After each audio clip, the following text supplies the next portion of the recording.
28º domingo do tempo comum. É uma alegria estarmos juntos novamente ao redor da Santa Palavra de Deus. Tão bonita essa leitura. Só para que vocês compreendam, vocês podem pegar a sua Bíblia em casa, dar uma olhadinha no segundo livro dos Reis, para que você entenda a história. Naamã era general do exército sírio. A Síria é um país pagão. E Naamã tinha uma lepra, Naamã tinha umas manchas na pele. Os judeus, os antigos, chamavam de lepra, não somente a lepra, como nós conhecemos hoje, mas também qualquer mancha grave na pele, por exemplo, um vitiligo, chamavam de lepra. O fato é que Naamã vem até Israel, vem até o profeta Eliseu, para pedir que o profeta o cure da lepra. E então o profeta Eliseu manda dizer a Naamã que ele se banhe no Rio Jordão, que ficará limpo.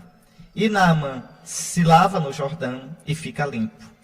Olha aqui, é a leitura de hoje. Naamã, o sírio, desceu e mergulhou 7 vezes no Jordão, conforme o homem de Deus, Eliseu, tinha mandado. A sua carne tornou-se semelhante à de uma criancinha, e ele ficou purificado. Então, primeira coisa aqui, este pagão, este sírio general, experimenta o poder do Deus de Israel. Experimenta a grandeza, a misericórdia do Deus de Israel, que purifica também um pagão. Um pagão que o procura sinceramente. Como é bonito isso. Todo aquele que procura o Senhor de coração sincero, não fica sem a misericórdia do Senhor. Mas há uma outra coisa bonita. Naamã se lava no Jordão e fica purificado.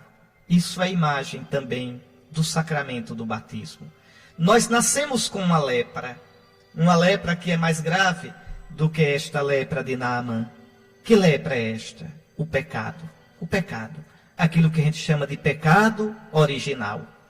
Uma criancinha recém-nascida, uma criancinha no ventre materno, desde o primeiro momento em que é concebida, já tem essa marca do pecado original. Você pode dizer, mas como? Que injustiça! Aquela criancinha no ventre materno, aquele recém-nascido, aquela criancinha de 1 ano, o que foi que ela fez? Como é que ela tem o pecado? Ela não tem pecados pessoais, não tem. O pecado original não é um pecado como os outros. O pecado original é o quê? É uma marca negativa que nós temos porque pertencemos à raça humana. Uma tendência, a nossa natureza humana, ela é desequilibrada. A tendência da natureza humana, muitas vezes, é o fechamento para Deus, é a prepotência, é o querer impor-se, fazer como a gente pensa, como a gente quer, ao invés de escutar a palavra do Senhor, ao invés de obedecer. É isso que significa o pecado original. E a gente já nasce com essa marca, porque ninguém nasce do zero. Você veja, uma criancinha brasileira que nasce, ela já nasce com as características do povo brasileiro. Já nasce com algumas marcas biológicas, logo logo vai ter marcas culturais do povo brasileiro.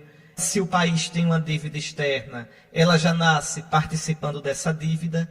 O homem não nasce simplesmente como pessoa, como indivíduo, mas ele nasce como membro de uma comunidade. E como membro da comunidade humana, nós já nascemos marcados com o desequilíbrio chamado pecado, com a tendência de se fechar para Deus. São Paulo vai falar disso na carta aos Romanos. Se você quiser ver, dê uma lidinha. Eu cito aqui de vez em quando. Romanos 7, versículos 14 a 25. Romanos 7, 14 a 25. São Paulo vai dizer concretamente: eu não sei o que acontece comigo. Eu vejo o bem, quero o bem, e no entanto nem sempre tenho força de fazer o bem. Não faço o bem que quero, e muitas vezes faço o mal que não gostaria de fazer. E São Paulo então reconhece essa luta interior. Uma lei de pecado que está no seu interior. E ele pergunta: quem nos livrará dessa situação de morte? Quem nos livrará disso? E ele mesmo responde: graças sejam dadas a Deus por Jesus Cristo, nosso Senhor. Está lá em Romanos 7, versículo 25. Então dê uma lidinha nisso. Todos nós nascemos leprosos. Todos nós nascemos marcados por essas tendências desequilibradas. Basta a gente olhar, basta eu olhar para mim, você olhar para você. Quantas vezes a gente vê as coisas de modo troncho? Quantas vezes a gente, mesmo vendo o que é certo, não tem força ou não tem coragem de fazer? Quantas vezes a gente tem a tendência de se colocar como Deus na vida da gente, de ser prepotente, o que eu acho certo é certo, o que eu acho errado é errado, sem escutar o Senhor? É aquela velha tentação do livro do Gênesis: sereis como deuses, sereis os donos do bem e do mal. Eis aqui a questão. Eis aqui a questão. Então, o homem não pode sozinho se libertar desse pecado. Veja na história humana. A gente sonha tão alto, tem tantas coisas bonitas, e no entanto tem também a marca do pecado.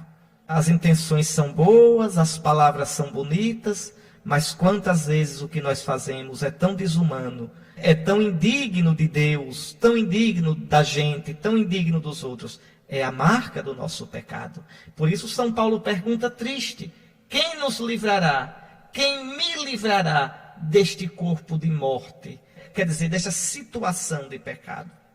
E São Paulo vai dizer: graças sejam dadas a Cristo Jesus. É Cristo que me liberta, é Cristo que me purifica. E como é que acontece essa purificação?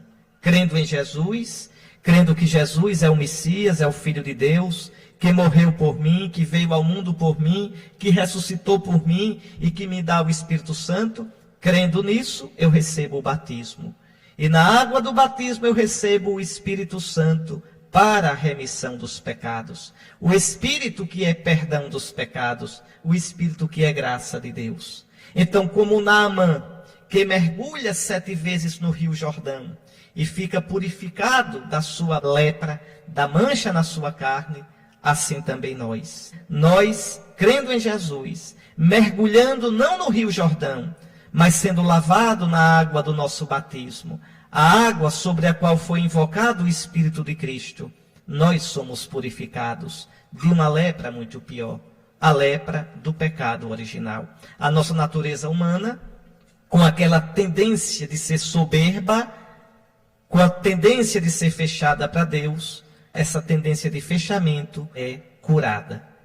Tá certo? A gente já não é mais considerado inimigo de Deus. O Espírito de Cristo passa a habitar em nós. Aí você pode dizer assim: mas Dom Henrique, como é isso? Porque eu sinto ainda a força do pecado. Eu sinto em mim a tendência para o mal, muitas vezes. Eu sinto que não posso controlar, às vezes, meus instintos, meu temperamento. Eu sinto que, às vezes, eu quero coisas que são contrárias a Deus. Eu sinto, às vezes, a tendência de me colocar no lugar de Deus e de julgar por mim o que é certo e o que é errado, que é sempre a tendência do homem. Não ouvir o Senhor. Oh, meu Deus, como isso é atual. A gente fazer do nosso jeito, nossas leis, nosso modo de viver, fazer não de acordo com a vontade do Senhor, mas de acordo com os caprichos humanos. Então, como é que o Senhor diz que no batizado o pecado original é apagado se a gente tem tudo isso? Bom, aqui a gente tem que distinguir pecado e concupiscência. O que é o pecado? Pecado é o fechamento para Deus. Pecado original é a natureza humana fechada, incapaz de comunhão com Deus. Isso é curado no batismo. Mas permanece a concupiscência. E o que é essa danada da concupiscência? A concupiscência é esse desequilíbrio em nós. Essa ferida causada pelo pecado. No Concílio de Trento, os bispos do Concílio de Trento ensinavam: a concupiscência é fruto do pecado, mas não é pecado. A concupiscência é aquela tendência ruim. Se eu segui-la, eu estou pecando. Se eu não segui-la, se eu lutar contra ela, eu cresço na amizade com Deus. Então, é preciso distinguir o pecado da tendência. O pecado da tendência. Não é? Por exemplo, uma pessoa casada, um homem casado, imagine que ele se apaixonou por uma outra mulher. Está perdidamente apaixonado. É a concupiscência. Mas se ele lutar, se ele resistir, se ele não adulterar, ele pecou? Não, não pecou. Imagine alguém está tentado a roubar uma coisa que não é sua. Mas lutou. Por amor de Cristo, na oração, lutou e não fez isso. Ele pecou? Não. O combate o fez ainda mais forte. Então, a gente sempre vai ser assaltado por tentações. Umas tentações vêm da nossa própria natureza humana fraca. Outras tentações, o diabo aproveita a natureza humana fraca e atiça nossas paixões, atiça a nossa cegueira interior, nossa soberba. Então, isso tudinho são sinais da concupiscência. Se eu consenti, eu pequei. Se eu não consenti, eu cresci na virtude. Então, não se apavore com a concupiscência. A concupiscência fica para o combate. Fuja, isso sim, de se deixar levar por suas paixões. Mas que o pecado original é apagado no batismo, isso sim. Isso sim. São Paulo vai dizer, na segunda carta aos Coríntios, todo aquele que está em Cristo é uma nova criatura. Todo aquele que está em Cristo é uma nova criatura. Passaram as coisas antigas, eis que tudo se fez novo. Está aí. Passaram as coisas antigas, eis que tudo se fez novo. E quando é que a gente se torna nova criatura? Quando é que a gente está em Cristo? Quando a gente recebe o batismo. Então, esse Naamã, que mergulha 7 vezes no Rio Jordão e fica purificado, é a imagem do cristão, que crendo em Jesus, recebe o batismo. Na água do batismo, recebe o Espírito Santo para a remissão dos pecados. Certo? Vamos agora continuar a leitura. Aí no versículo 15, o autor sagrado diz: em seguida, Naamã voltou com toda a sua comitiva para junto do homem de Deus. Esse homem de Deus é Eliseu, que tinha mandado Naamã lavar-se nas águas do Jordão. Ao chegar, apresentou-se diante dele e disse: agora estou convencido de que não há outro Deus em toda a terra, senão o que há em Israel. Por favor, aceita um presente de mim, teu servo. Eliseu respondeu: pela vida do Senhor a quem sirvo, não aceitarei. Então, aqui a gratidão. Naamã, depois de curado, veja, um pagão, um sírio, volta para agradecer a Eliseu. Naamã volta para exprimir sua gratidão. Reconhece, agora é o Deus de Israel, ele diz mesmo: agora estou convencido de que não há outro Deus em toda a terra, senão o Deus que há em Israel. Confessa sua fé diante de Eliseu e lhe oferece um presente. Aqui 2 coisas bonitas. De um lado, a gratidão de Naamã. É triste quando a gente não reconhece os benefícios de Deus. O ar que eu respiro, o alimento que eu como, a saúde que eu tenho, a família, os amigos que eu possuo. Como é triste a gente viver na autossuficiência. Como é triste a gente viver sem lembrar que a gente deve tudo a Deus. Oh, meus irmãos, como aquele que crê, como o homem, como a mulher que leva a Deus a sério. Não só crer de nome, porque é fácil dizer eu creio.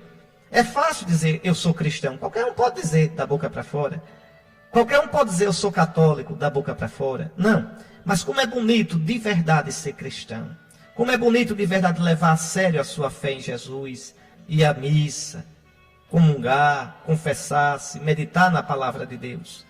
Você então reconhece que tudo é dom de Deus, que tudo é graça. Então é muito bonito. E por outro lado também a atitude de Eliseu, que recusa o presente, e recusa de modo firme.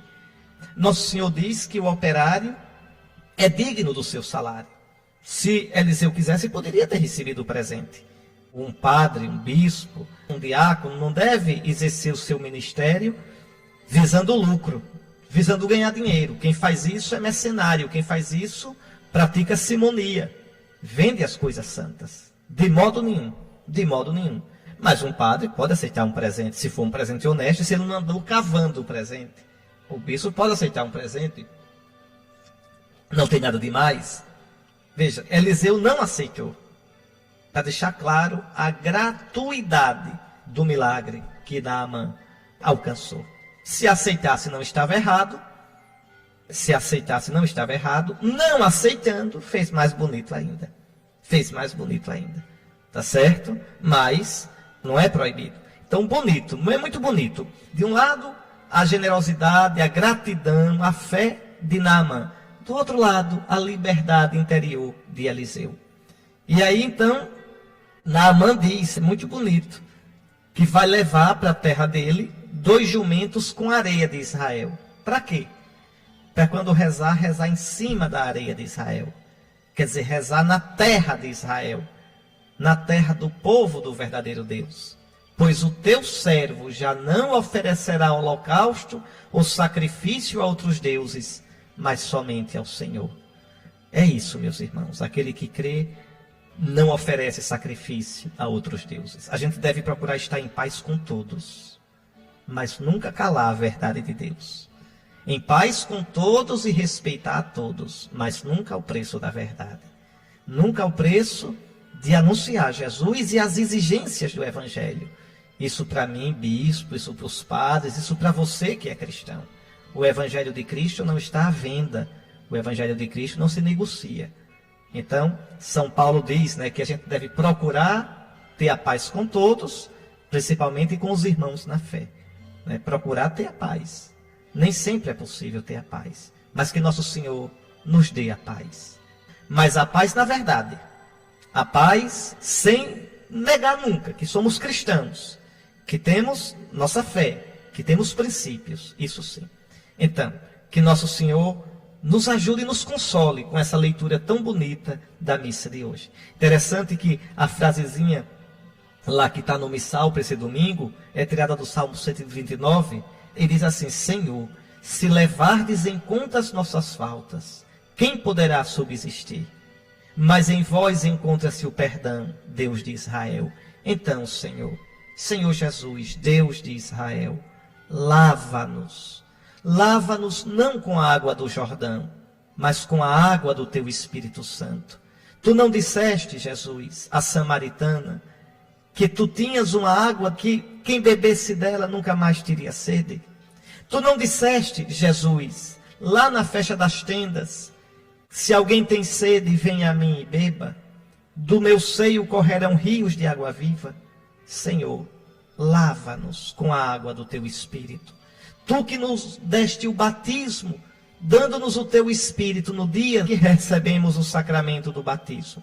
Renova em nós a graça do nosso batismo. Purifica-nos. Faze que sejamos gratos a Ti. Faze que reconheçamos nossos pecados. Faze que procuremos o sacramento da confissão com toda a humildade. Senhor Jesus, tem piedade de nós. Não permitas, Senhor, que Te neguemos. Não permitas, Senhor, que Te traiamos. Não permitas, Senhor, que calemos a Tua verdade. Tu és Deus, Tu és a nossa vida. Tu és bendito pelos séculos dos séculos. Amém. Muito bem, vejam esse salmo, como ressoa a leitura que nós ouvimos do 2º livro dos Reis. Cantai um canto novo. Quem pode cantar a Deus um canto novo, hein? Santo Agostinho diz, só o homem novo. O homem renascido nas águas do batismo. Dá esse nome tão bonito, viu? Renato. Você sabe o que quer dizer Renato? Renascido. Renatus. É um nome cristão. É o que nasceu de novo. E nasceu de novo como? Nas águas do batismo. Então Santo Agostinho diz bem bonito, comentando esse salmo. Só o homem novo canta o cântico novo.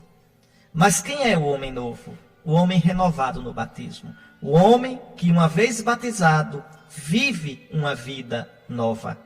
Todo aquele que está em Cristo é uma criatura nova. Viver uma vida nova. Santo Agostinho diz assim: cantai ao Senhor Deus um canto novo, e tu me dizes, eu canto. E Santo Agostinho diz, eu escuto, tu cantas e cantas bem. Mas que a tua vida cante o que cantam as tuas palavras.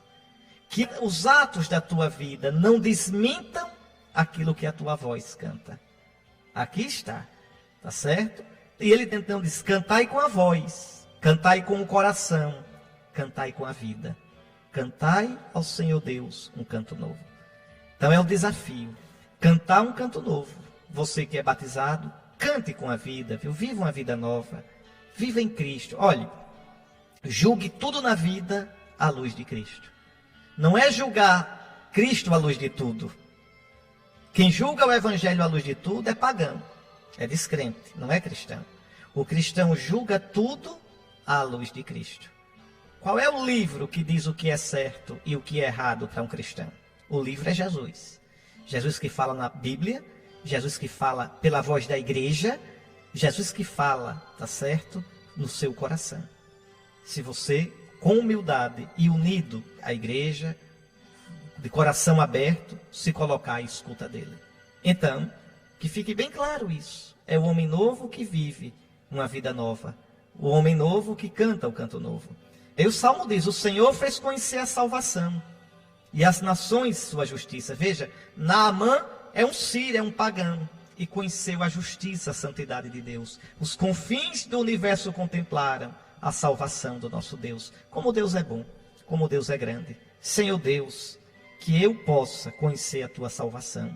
Senhor, que a humanidade se abra para experimentar a alegria, a beleza, a bondade da tua salvação. Então, vejam, nós continuamos a ouvir textos da carta de São Paulo a Timóteo. Semana passada eu expliquei a você que Timóteo é um discípulo de São Paulo. Na segunda viagem apostólica, São Paulo encontrou Timóteo. Era um judeu, mas não era circuncidado ainda, porque ele era filho de pai pagão e de mãe judia. E São Paulo, então, converteu Timóteo ao cristianismo, e Timóteo sempre acompanhou Paulo, tá certo? Acompanhou Paulo e era um discípulo queridíssimo de São Paulo. E aí, Timóteo, cuidando da comunidade cristã de Éfeso, Timóteo ficou como bispo de Éfeso, Paulo lhe escreve dando conselhos. E o primeiro conselho aqui serve para nós todinhos. Caríssimo, lembra-te de Jesus Cristo, ressuscitado dentre os mortos. Que conselho bonito. Deixa eu dar esse conselho para você. Lembra-te de Jesus Cristo, ressuscitado dentre os mortos. Na alegria ou na tristeza, lembra-te de Jesus Cristo.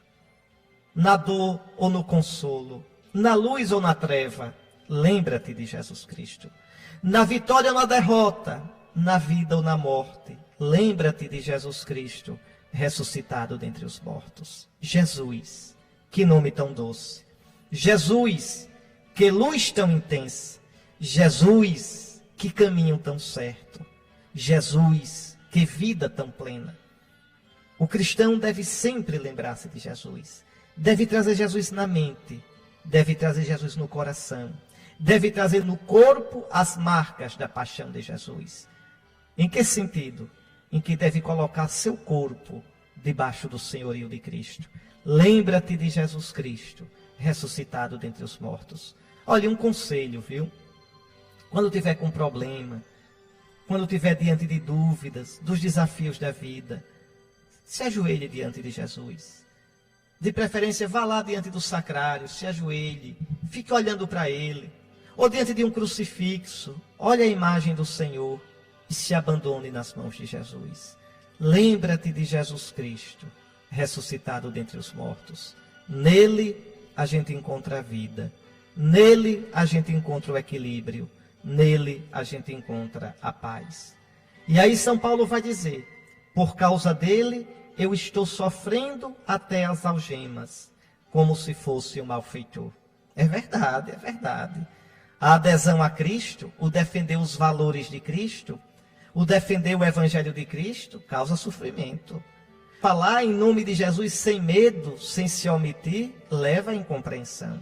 São Paulo diz, por causa dele, eu estou sofrendo até as algemas, como se eu fosse um malfeitor. E diante do sofrimento, por causa de Cristo, o cristão deve se acovardar? Não. Deve desanimar? Não. Com serenidade, com calma, querendo a paz com todos, como eu expliquei na primeira leitura, deve permanecer firme. Permanecer firme, colocando a esperança no Senhor. Por isso São Paulo diz tão bonito, por ele eu estou sofrendo até as algemas, como se eu fosse um malfeitor, mas a palavra de Deus não está algemada. E Paulo, com um modo assim, muito corajoso, diz, por isso eu suporto qualquer coisa pelos eleitos, para que eles também alcancem a salvação que está em Cristo Jesus. Paulo diz, eu estou disposto a sofrer qualquer coisa pelos cristãos. Eu estou disposto a suportar qualquer coisa pelos cristãos, para que eles, com o meu testemunho, com o meu sofrimento, com a minha coragem, possam também alcançar a salvação. Salvação com a glória eterna. Salvação que está em Jesus Cristo e nos abre a glória eterna. E aí depois então Paulo diz umas palavras lindas sobre esse Jesus Cristo. Lembra-te de Jesus Cristo. Merece festa a palavra. Lembra disso que eu vou dizer agora, viu? Se com ele morremos, com ele viveremos. Não tenha medo de morrer por Cristo. Morrer por Cristo não é só quando a gente é crucificado ou assassinado. Não. Morrer por Cristo é quando a gente aceita primeiro morrer para a gente mesmo, para as nossas ideias, para os nossos caprichos, para os nossos vícios, quando a gente aceita de verdade morrer para nós por causa de Cristo. Morrer por Cristo é quando a gente aceita, às vezes, ser incompreendido e perseguido por causa de Jesus Cristo. Morrer por Cristo é quando a gente se deixa para se encontrar em Jesus. Se morremos com Ele viveremos. Não tenha medo, não tenha medo.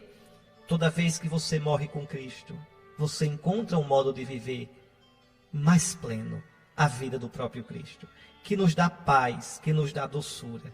Se com Ele morremos, com Ele viveremos. Se com Ele ficamos firmes, com Ele reinaremos. Permanecer firme com Jesus, sofrer com Jesus, para reinar com Jesus. Porque veja também o contrário.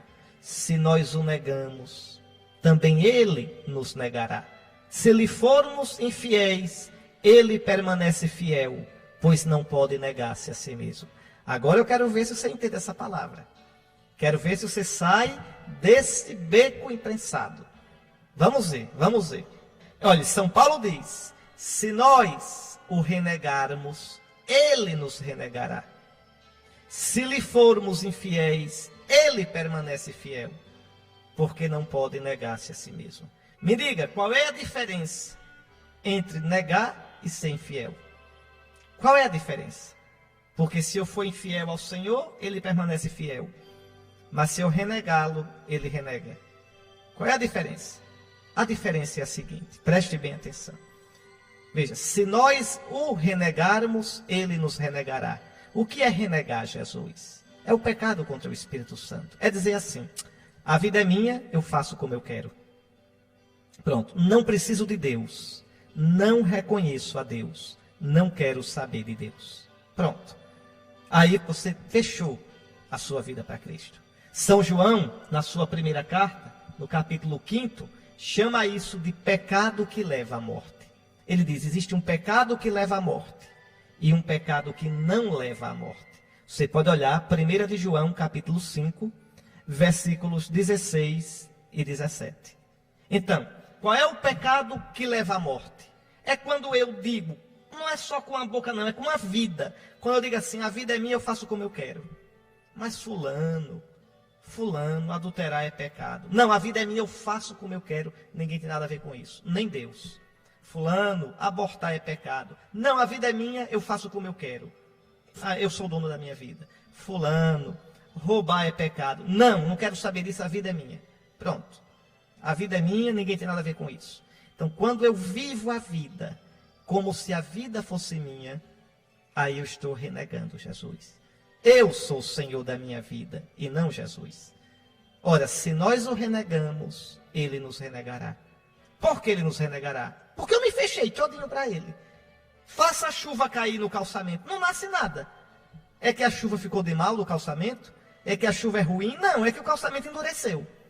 Então, renegar o Senhor é dizer, a vida é minha, eu faço como eu quero, o Senhor da minha vida sou eu. Pronto.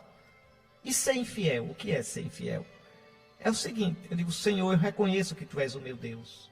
Senhor, eu quero caminhar contigo. Eu vou lutar para fazer a Tua vontade. Mas aí experimenta as fraquezas da vida. E às vezes cai ali, cai acolá por fraqueza. Mas diz, Senhor, me perdoe. Senhor, eu vou me esforçar para melhorar. Eu quero sair desse pecado. Aí sim, esse pecado não leva à morte. E aí não é renegar Jesus. Aí é ser infiel. Se lhe formos infiéis, Ele permanecerá fiel. Porque não pode negar-se a si mesmo. Então compreendamos bem aqui, meus irmãos. Nunca durma no seu pecado. Nunca diga assim, a vida é minha, eu faço como eu quero. Não, não. Isso é trair o Senhor. A vida não é sua, a vida é de Deus. A vida vem por Jesus Cristo. Então, lutar sempre contra o pecado. Lutar sempre para evitar o pecado que está em você. Aquela tendência da qual eu falei na primeira leitura da missa de hoje. O pecado original. Coragem! Coragem! Nunca se entregue ao pecado. Como é que eu combato o pecado? Com a oração. Como é que eu combato o pecado? Com a confissão. Como é que eu combato o pecado? Com a penitência, que fortalece a minha vontade. Como é que eu combato o pecado? Com o amor ao próximo. Como é que eu combato o pecado? Fugindo das ocasiões de pecado. Então fuja. Se você sabe que aquela conversa não vai tomar um rumo bom, se você sabe que você tem aquela fraqueza, fuja das ocasiões de pecado. Fuja. Fuja. Tá certo? Reze, se confesse, faça penitência, para que você possa viver realmente debaixo do senhorio de Cristo.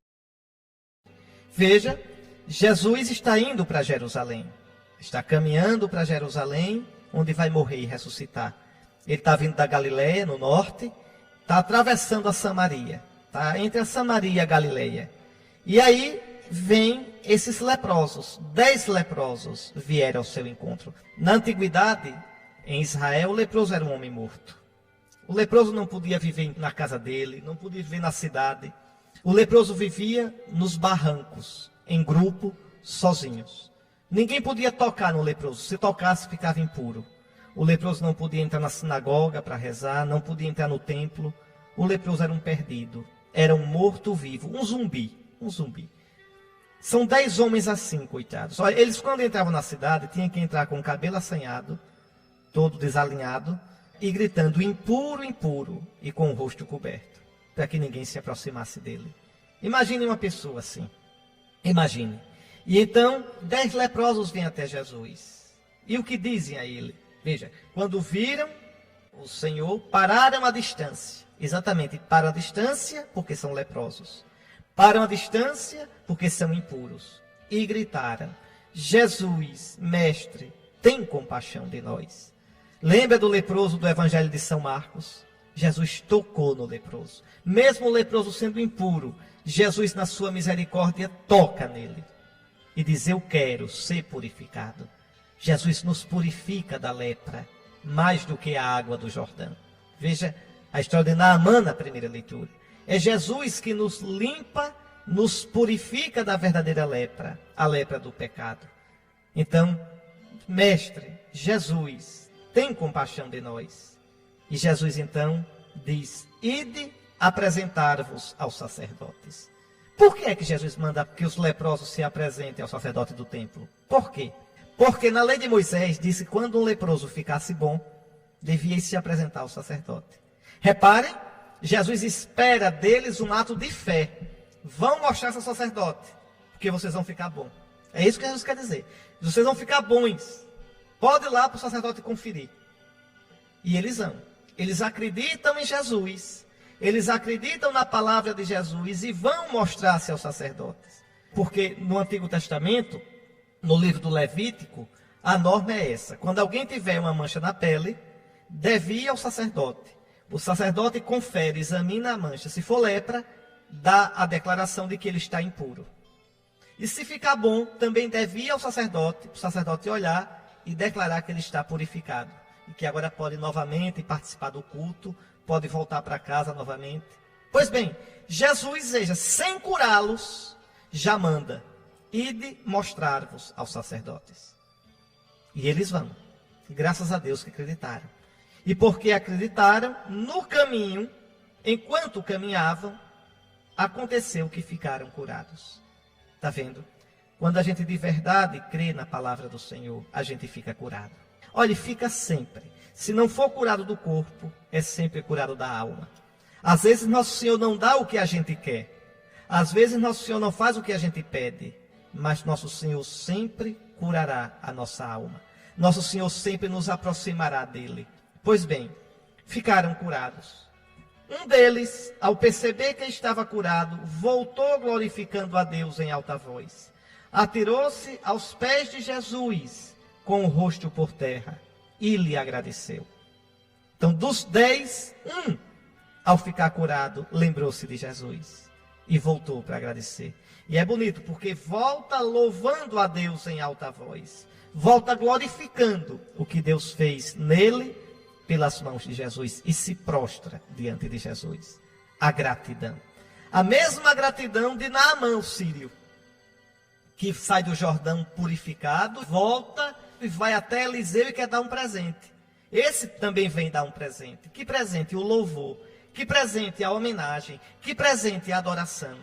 E aí então Jesus diz, não foram 10 os curados? E os outros 9, onde estão? Não houve quem voltasse para dar glória a Deus, a não ser esse estrangeiro. E o Evangelho diz, este era um samaritano. É danado, né? Porque os samaritanos e os judeus eram inimigos. Jesus mesmo disse à mulher samaritana, vós adorais o que não conheceis. Nós adoramos o que conhecemos. Quer dizer, vós estáis errados. Jesus diz, a salvação vem dos judeus. Jesus diz claramente. Jesus não nega a verdade. Olha, a gente deve ser bom com os outros. A gente deve respeitar todo mundo. Mas a gente não pode negar a verdade. A gente não pode negar a verdade que é Cristo. A salvação que vem de Cristo. Tá certo? A luz que é Cristo. É interessante isso. Veja, os samaritanos e judeus não se dão bem. Jesus curou um que também era samaritano. E esse samaritano vem dar glória a Deus. Vem agradecer a Jesus.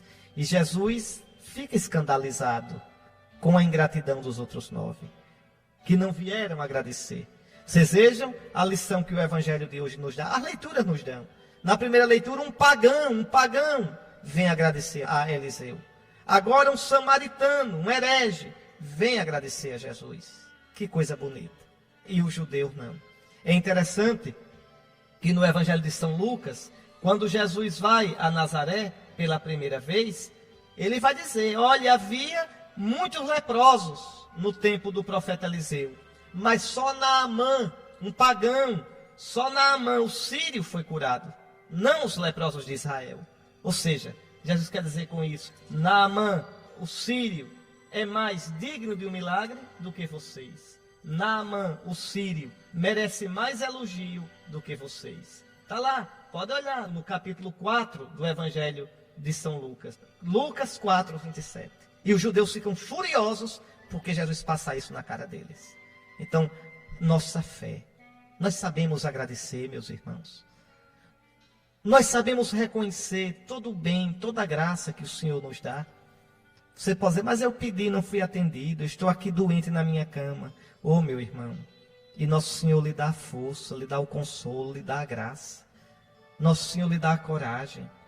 Pois bem, reconheça que tudo vem de Deus. Seja grato a Deus. E aí Jesus diz àquele samaritano, levanta-te e vai, tua fé te salvou. Vejam, 10 foram curados no corpo, só um foi curado na alma.